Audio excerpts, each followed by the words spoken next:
Good afternoon. Wilkinson here. Today I'm with my friend John Woodruff, and I was just thinking I don't even know where to start with him. He's so interesting, and there's so many roads we could go down with him. But basically, I met him at a pool party, I think about 2 years ago. And of course, he's pretty gorgeous. He's got a great body. And I thought, I want to photograph this guy. So we chatted. He came over. We did a couple photo shoots. Then a little while later, I was reading something he posted on Facebook, and I didn't know his story, but his story was very interesting. He didn't always look like this. Say hi, John. Hello. Tell us, you know where I'm going with that. I know where you're going with that. So tell me a little about it. Okay, so first of all, that photo when I referenced myself at that time in my life as I call myself Fat Johnny back then. I wasn't always like that. That was about a 2-year period in my life. I was always an athlete. I played basketball, so I was always running, and I was relatively lean for my size, I guess. And I got diagnosed with degenerative disc disease and a lot of poor food decisions and a little bit of depression. Everything stacks on top of each other when you can't really move a lot because your back is so in pain all the time. Led me to gain all that weight, and that's why I looked that way for about 2.5 years. So when I lost all the weight and got back in shape, I wasn't for the first time ever now lean and fit because I was normally that way. Shape. But I was up to 240. What was your weight at the height? About 240, 245, and I'm currently. And what do you weigh now? 168 today, I think. Wow. And that's my healthy your weight. Ideal. Yeah. For 5'11", I think I'm 5'11". Oh. So. And we were chatting before this, and you said you're now a full-time trainer. Is that true? Yes, full-time personal training. I did a little bit of it back in Texas, but out here in California, especially in Palm Springs, it's just like the perfect place for people to want to be in shape year-round because it's always sunny here and it's always warm, and you're always kind of at a pool party at some point, at exactly. least 8 months out of the year. That's why I avoid them. Oh, whatever. Like, you're good. Okay, so why are you a trainer? The main reason is I just absolutely love helping people feel better about themselves. At the core of it, like, I want people to feel confident about who they are. When they look in the mirror, it's important to feel good about yourself and to help your body reach like its potential. And when you can help your body reach its potential, like, everything works well on the inside when you have it looking good on the outside, and vice versa. Right. I find it just so rewarding to help people achieve the small goals leading up to a nice, fit, healthy body.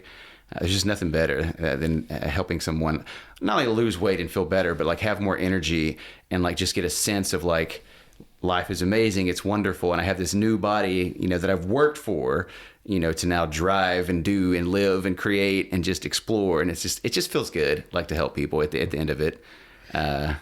So we're in Palm Springs, yeah, and the demographic here is we're not all spring chickens. No, so but that's why I moved here. What are the? Pardon me? I said that's why I moved here. Oh, really? You like that? I like older guys. Yes, for sure. Oh, do you? Yes. Oh, wait, you're gay?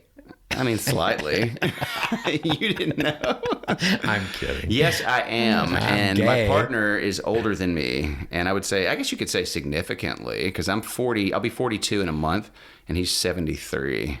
Whoa. But when he met me, let me just say this real fast. He met me at the Fat Johnny stage. So I was like 245.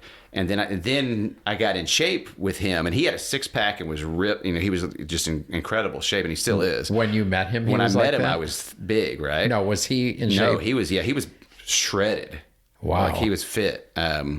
So the cool thing about that is, like, I knew that I didn't know I was going to get back in shape, but he had no idea. And so he kind of, like, we fell in love, and he didn't fall in love with me because I'm, like, fit or whatever, because of an external. So he fell in love with, like, who I was on the inside, which is how you should do it. Right. That's great. So now that I'm in shape, it's nice to know that you can trust, like, who you're with, and they're not with you just because you've got, because you're pretty.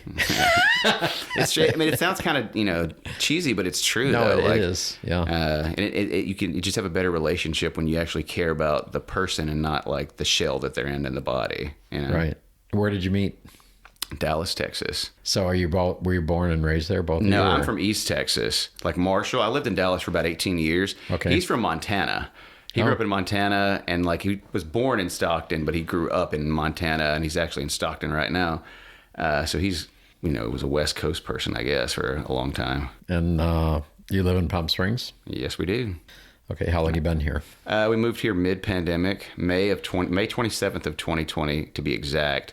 And Wow. we flew across the country from Philadelphia on what felt like a private jet because no one was flying in May of 2020. Like it felt Right. amazing. I was like, this Right. is like, and for our mental, it was like, okay, this is way less stressful than we thought because there's no one else on the plane. Like I didn't have anybody 6 rows in front or behind me. It was just empty. So it was Wow. comforting. Then you get out here from being quarantined in the city to now it's sunshine and hikes and swimming and like every day is beautiful. So it was the best place, in my opinion, to be quarantined. Had you visited here before you moved here? Yeah, we did. The week before Corona started, they actually kicked us out of Black Book on Arenas. They kicked us out of there because the governor shut down all the bars and stuff on the Sunday. While you were there? Yeah, while we were there at like 4:30, and like I was there, and I just met Dallas Steele. We were hanging out, and like they kicked us out, and then like Dallas Steele and I got like an infamous little kiss on the at the moment the pandemic kind of started, at least in Palm Springs, and we already decided that we were going to move here. So 2 months later, we did. So, Wow. Yeah, I forgot about that.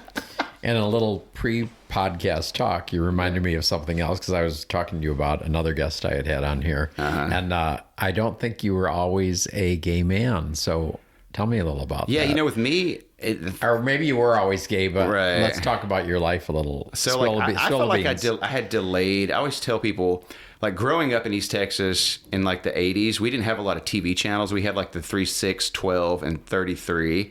So we didn't have like a lot of options. And they would always play these old movies on the channels, right? And especially in the summertime. And I remember just being specifically attracted to Cary Grant and just being like, when you're like 5 or 6 years old, you don't really know what sex is or you don't really understand it. Or you didn't know the word gay. Yeah, I No. didn't, but I just felt like kind of funny inside, or just like there was a weird feeling, right, towards him and guys in general. And then, I guess I don't want to get ahead of you, but like when I was a minister, I had to suppress all that. And I really, you just kind of like block it out of your system, I guess, as long as possible. And I felt like I was always gay, but I just didn't want to look at that side of me for the longest time. Was this like a Protestant church? Church of Christ, which is super conservative and strict. Okay. And so I came out 2015.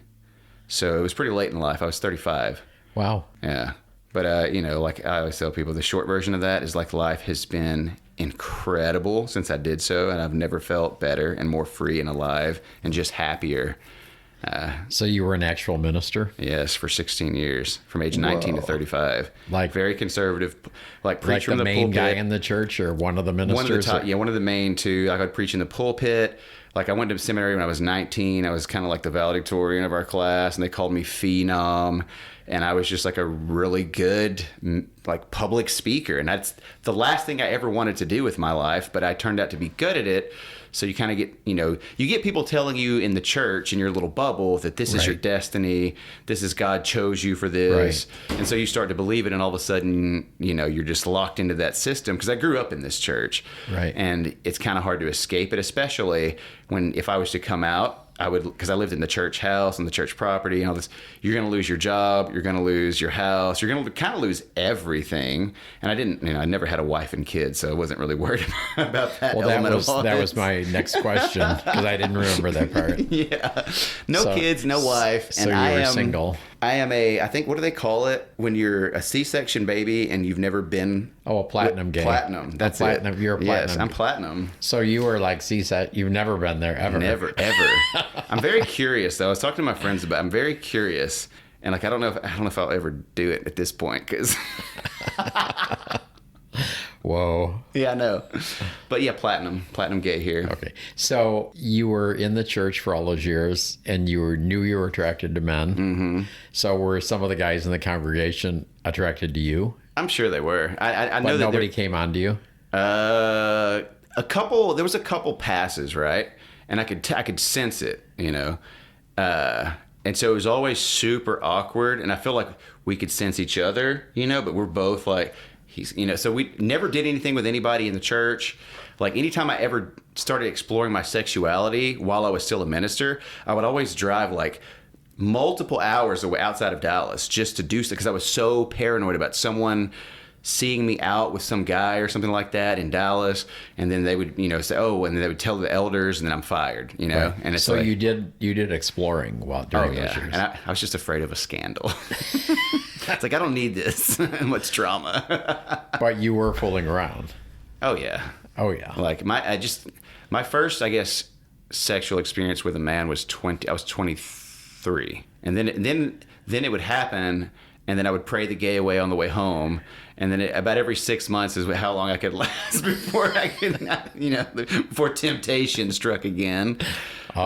So yeah, I would always feel so guilty, and make the promise to God that you're never gonna do it again, Right. but that doesn't work. Did you think that you would change or could change?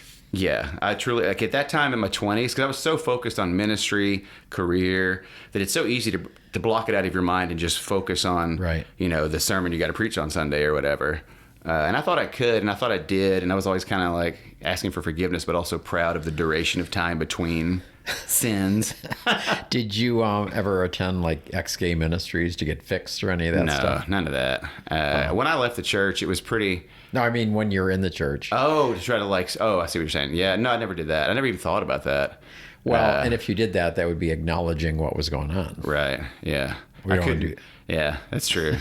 See, and I don't think for the Church of Christ, there wasn't anything, I could have gone to like a different like denomination or whatever and done their program, but we didn't offer anything like that because Right. that's just very strict. If you know Southern Baptist, it's even stricter than Southern Baptist. Right. So did you quit the ministry and come out, or how did that unfold? No, it's a good question.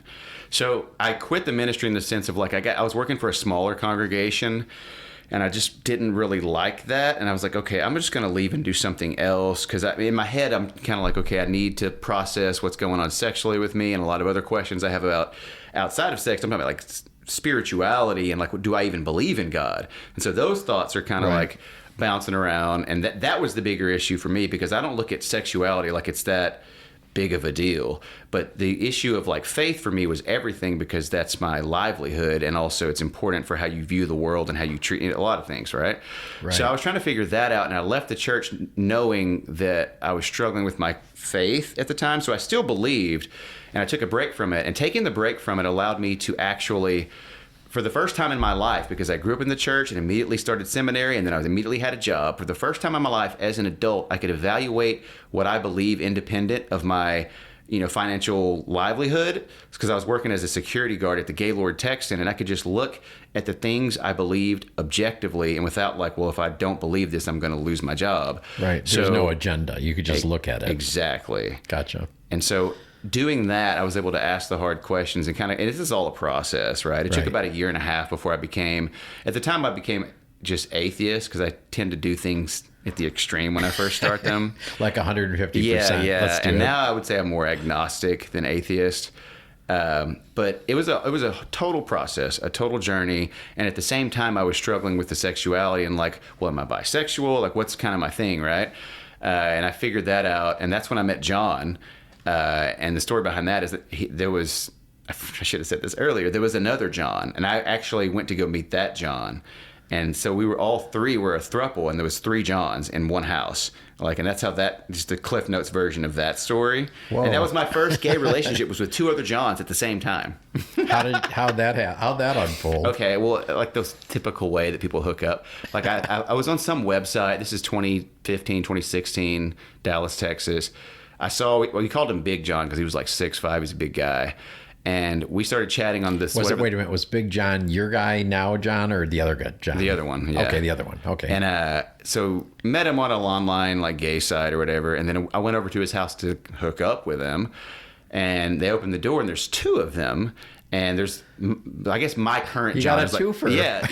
And I was like, I didn't even know he existed, and I immediately just kind of fell for them both at the same time.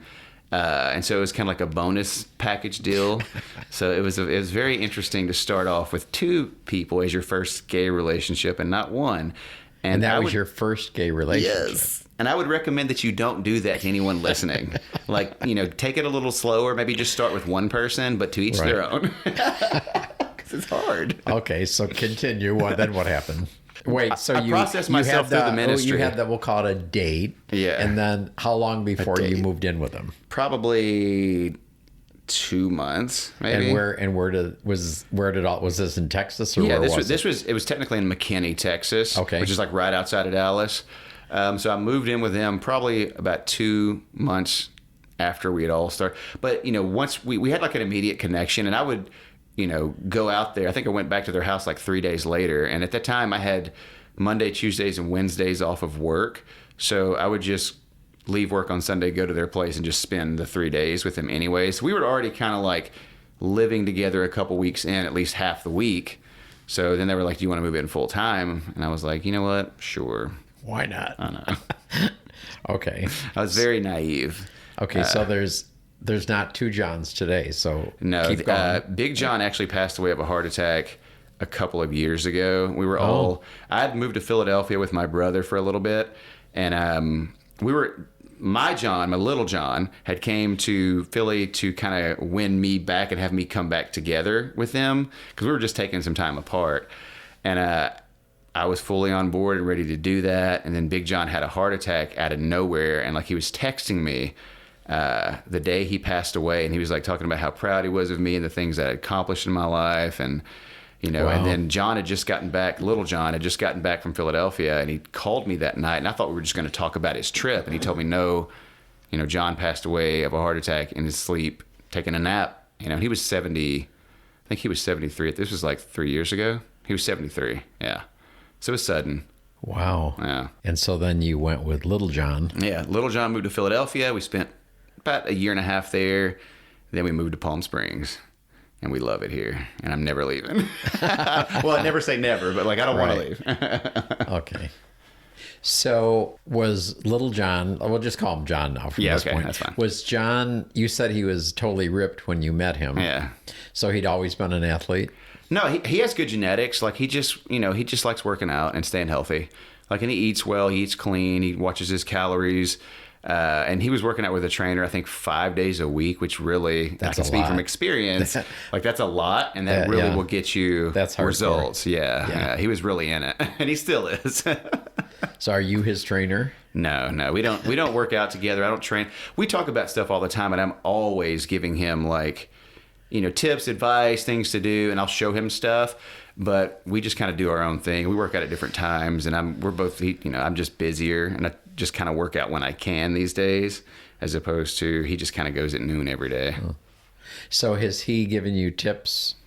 Obviously, I have a personal question here. That's fine. Is he giving you tips on how to work with older guys because you have the age difference, or No, do you not need that? There's a lot of crossover I'm finding in just being a minister and also being a trainer, because you just authentically care about people and their well-being. And I've always, like when I was doing hospital visits and visiting orphanage, doing stuff like that, ministry work, there's a lot of similarities in caring for a human and then just caring for their body and taking care of them and how to treat them.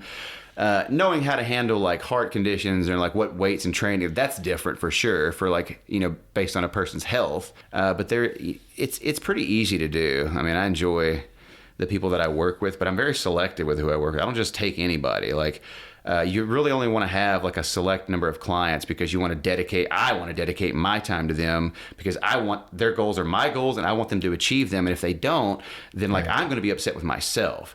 So I want to make sure that I can focus on their nutrition, on their diet, on giving them the time they need in the gym. I tell them, like, if you guys are out eating dinner and you don't know what to order off the menu, just text me a photo of the menu and I'll show you. And I can tell Wow. like, that's the kind of access I want to give them. And if you get more than 10 clients, you won't have I won't have a life, because I'll just be constantly texting people all day. And I'm very picky about I don't just work with anybody. So they get all that just for paying you the trainer fee? Or is it like a package deal? Yeah, it's like a package deal. Like, it depends. I mean, you can go, like, I'm doing a guy right now, he's kind of a bodybuilder.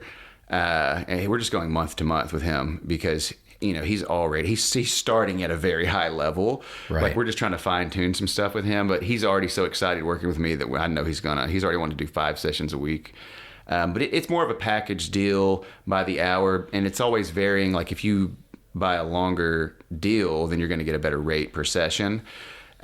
Because to be completely honest, like, if you try to go with a trainer for like a week or two or even a month, nothing's going to happen. You're going to look the same. But you have to be committed. Yeah, exactly. And you want people who are going to commit to change, and change usually takes 2 months, 3 months. But I tell you, I know I can radically change a person's body without any steroids, which I've never done, ever, anything. You can radically change your body regardless of age, regardless of fitness level, like in a couple of months' time. And I wish I could show like the difference between that photo you're talking about where I was 245 and the photo 8 weeks later when I lost like 45 pounds in just the 8 weeks. Like, wow. Because you can really do it if you know what you're doing. And you have somebody helping you and guiding you, especially with like the hardest part is the nutrition, the working outs. That becomes the fun part.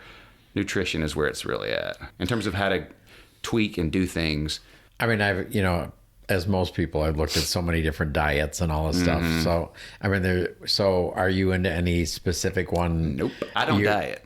You're changing your lifestyle and your way of eating. Period. Yeah, diet can get like there's a lot of there's a lot of impact on that word, especially in our culture, because when people think about it, because diets like keto and all these, they're companies trying to sell you something or a brand or a Nutrisystem or whatever. I don't look at it like dieting. I look at it like I eat things that I enjoy every day. And if I'm leaning down for a photo shoot, I just eat smaller portions of those things. And I eat French toast, I eat ice cream, and I eat popcorn, but they're variations of those things, right? They're protein powder based ice creams. The French toast is made with egg whites and sugar-free syrups. Like, you can enjoy the foods that you can have foods that taste good and not be, super caloric is what I try to like stick to. And and I'll tell you right now, just go on YouTube right now and type in like healthy meals under 500 calories. And there's a million channels you can find for free of stuff to eat that are easy to make. I don't meal prep. I don't diet. I eat the same things every day. And they all taste good at the end, and that's how you stick to it. It's a diet is something you should stick to. What do you eat every day? What's the typical I do day? I do the French toast, which is any slice of type of bread you want. Dip it in egg whites. I'll take a Granny Smith apple, chop it up, and I throw it on all of it on the griddle, and then I'll eat that with sugar-free syrup. I eat it twice a day. I usually eat it twice a day. So one piece of toast? I like 4 pieces. What? Yeah, like my carbs. My carbs are around like 300 a day. My protein's around like 180 grams a day. My fats are around like 60 or 70. And my calories right now are around like 2,200.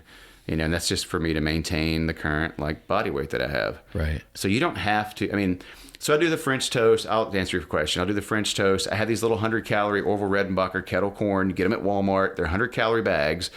It's like a Smart Pop, so it's low in fat, but the taste delicious. I'll eat like 3 or 4 bags a day. Is that the one with like flavoring on them, or just plain They have popcorn? kettle corn. They have movie theater butter flavor. Okay. But they're 100-calorie bags, but they're big bags of popcorn, and they're high in fiber. Fills you up. I'll have like a sandwich wrap. I get these huge tortillas that are only 80 calories. Also at Walmart. It's not sponsored by Walmart. I'm wondering here now. I get these gigantic wraps. You just fill it with like vegetables, right? Cucumbers, lettuce, spinach. Just make it as big as you can with that stuff. Throw lunch meat on it. And the whole meal there is like 350 calories and you're full because it's a gigantic wrap. I ate 2 of them for 350 calories. And then you're full. And then I have the protein ice cream. I'm making 40 ounces of ice cream with this protein powder, xanthan gum, fat-free yogurt combination that I have. And it's 40 ounces of ice cream for 250 calories. So you're eating food and it tastes delicious, all of it. Wait, so you eat 40 ounces of ice cream in one sitting? Yes, it goes quickly because it's yum. Wow. Like, whoa. Like you've never sat down and ate a pint of ice cream? I'm saying 40. It's between 30 and 40, but it's a lot. Well, that's a lot. Yeah, it's a lot. But the foods you eat, they're delicious and they fill you up. And so you never feel like you're dieting, and you can make it all. Everything I eat I can make it within 5 minutes, 5-10 minutes. And that's the key is like, because I used to try to meal prep, and I was like, oh, this is what I'm going to do, like a bodybuilder thing, and I'm going to meal prep all this chicken and rice, and then I'm going to like have it all. And then 2 days into it, you have chicken in the refrigerator that tastes like rubber, and you don't want to eat it. So I'm like, well, what am I going to eat for dinner now? I guess I'm ordering Taco Bell. It's like, right. You just got to have stuff that you can make quickly that tastes good. And like my new thing now is I take a rice cake, which traditionally tastes like garbage, and I'll take this chocolate protein powder I have and sugar-free syrup, and I mix them up in a bowl, and then I'll spread it on top of the rice cake. A rice cake has 35 calories, and the protein powder has hardly anything either. And then I'll literally put candy on top of it because I have the calories to spare. I'll get Heath, like the toffee. Right. I'll sprinkle that on top of it. I weigh everything out on a food scale when I do this, so I know how many calories this is going to be at per serving. And then I'll take some Lily's sugar-free chocolate chips, sprinkle it on top. It's a delicious dessert, and it's low in calories.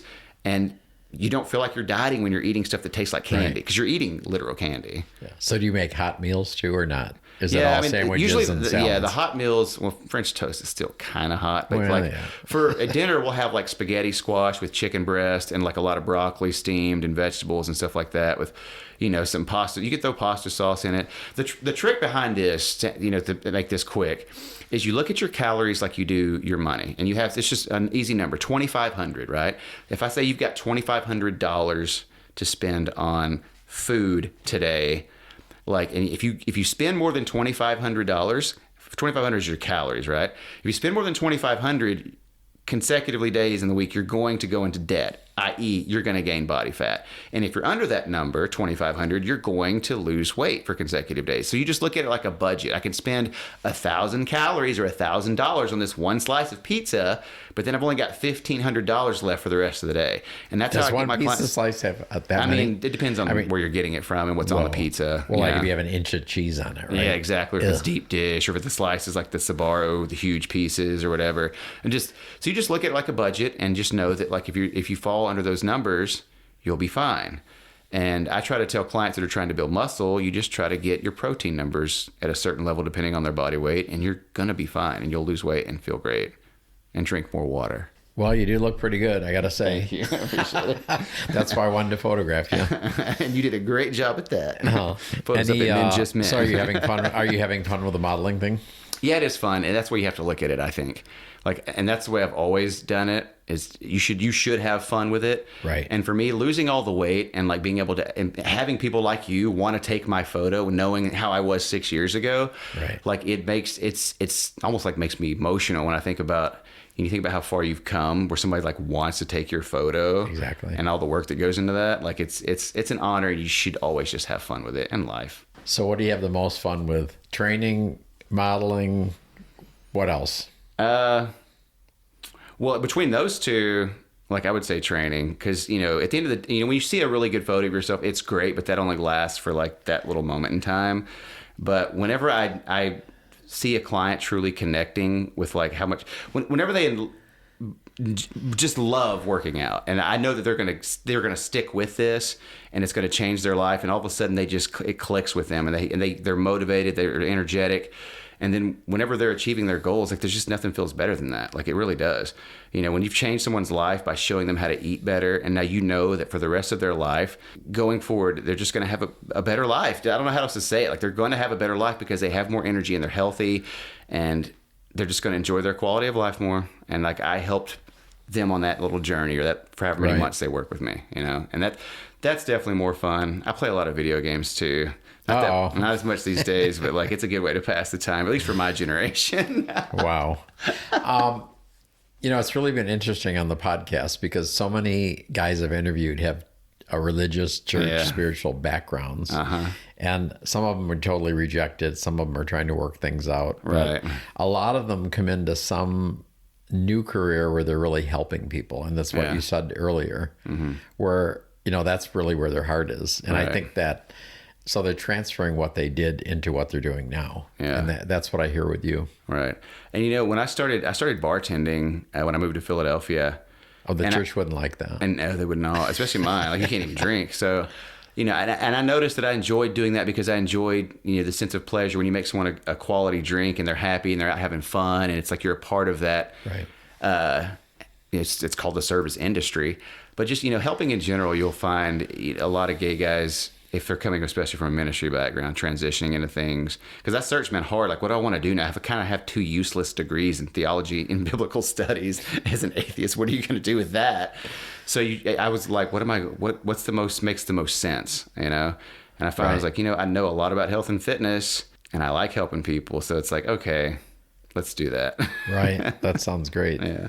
So if someone lives in the Coachella Valley and they're interested in getting a hold of you, how would they do that? Do I give my phone number on here? Or Probably not. I don't really care. Do you have any web? I always reach out to me on social media. I'm John Woodruff on Facebook. And then my Instagram is at Woodruff2940. And so if you just put at Woodruff, I'm going to be one of the first people that'll pop up, I'm sure. Okay. Like, I'll be the cutest one that pops up. Of course you will. That's probably not even true. There's a lot of Woodruffs out there. Oh, come on.